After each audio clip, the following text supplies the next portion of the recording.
दोस्तों, आपने भगवान विष्णु के दशावतार की कथा तो सुनी होगी, लेकिन हम इससे अलग हटके आपको ऐसी पौराणिक कथा बताने वाले हैं जिसको आपने शायद ही पढ़ा या सुना होगा। आओ आज हम बताते हैं भगवान विष्णु और गरुड़ की पौराणिक कथा। ऋषि कश्यप की कई पत्नियां थीं, जिनमें से दो का नाम वनिता और क्रतु था। ये दोनों बहनें थीं जो एक दूसरे से ईर्ष्या रखती थीं। दोनों के पुत्र नहीं थे, तो पति कश्यप ने दोनों को पुत्र के लिए वरदान दे दिया। वनिता ने 2 बलशाली पुत्र मांगे, जबकि क्रतु ने 1000 पुत्र सर्प रूप में मांगे, जो कि अंडे के रूप में जन्म लेने वाले थे।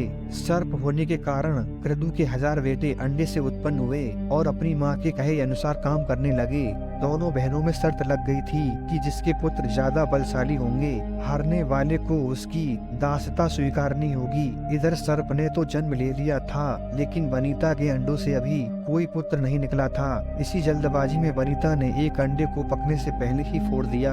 अंडे से अर्ध विकसित बच्चा निकला, जिसका ऊपर का शरीर तो इंसानों जैसा था, लेकिन नीचे का शरीर अर्ध पक्व था। इसका नाम अरुण था। अरुण ने अपनी माँ से कहा कि पिता के कहने के बाद भी आपने धैर्य खो दिया और मेरे शरीर का विस्तार नहीं होने दिया, इसलिए मैं आपको श्राप देता हूँ कि आपको अपना जीवन एक सेवक के तौर पर बिताना होगा। अगर दूसरे अंडे से निकला उनका पुत्र मुक्त न करवा सका तो वह आजीवन दासी बनकर रहेंगी। भय से वनिता ने दूसरा अंडा नहीं फोड़ा और पुत्र के श्राप देने के कारण शर्त हार गई और अपनी छोटी बहन की दासी बनकर रहने लगी। बहुत लंबे काल के बाद दूसरा अंडा फूटा और उसमें से विशालकाय गरुड़ निकला, जिसका मुख पक्षी की तरह और बाकी शरीर इंसानों की तरह था। उसकी पसलियों से जुड़े विशालकाय पंख भी थे। जब गरुड़ को यह पता चला कि उनकी माता तो उनकी ही बहन की दासी हैं और क्यों है यह भी पता चला, तो उन्होंने अपनी मौसी और उनके सर्प पुत्रों से इस दासत्व से मुक्ति के लिए शर्त पूछी। सर्पों ने विनीता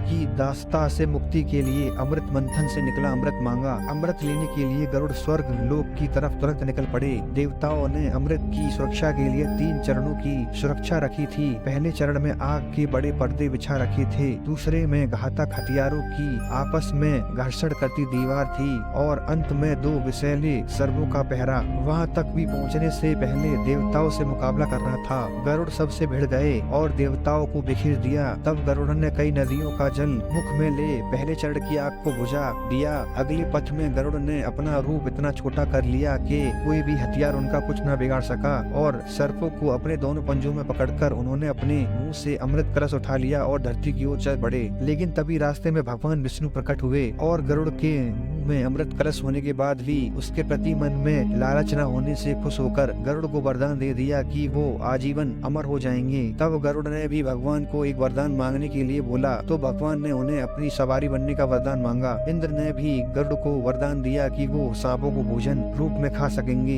इस पर गरुड़ ने भी अमृत सकुशल वापसी का वादा किया। अंत में गरुड़ ने सर्पों को अमृत सौंप दिया और भूमि पर रखकर कहा कि यह रहा अमृत कलश, मैंने यहाँ इसे लाने का अपना वादा पूरा किया और अब यह आपके सुपुर्द हुआ, लेकिन इसे पीने से पहले आप सभी स्नान करें तो अच्छा होगा। जब वे सभी सर्प स्नान करने गए, तभी वहाँ अचानक से भगवान इंद्र प्रकट हुए और अमृत कलश को वापस ले गए, लेकिन कुछ बूंदें भूमि पर गिर गयीं, जो घास पर ठहर गई थी। सर्प उन बूंदों पर झपट पड़े, लेकिन उनके हाथ कुछ न लगा। इस तरह गरुड़ की शर्त भी पूरी हो गई और सर्पों को अमृत भी नहीं मिला। तो दोस्तों, आपको कैसी लगी ये कथा? अपनी राय कमेंट करके जरूर बताएं और ऐसी ही शानदार और ज्ञानवर्धक कहानियाँ सुनने के लिए चैनल को सब्सक्राइब जरूर करें।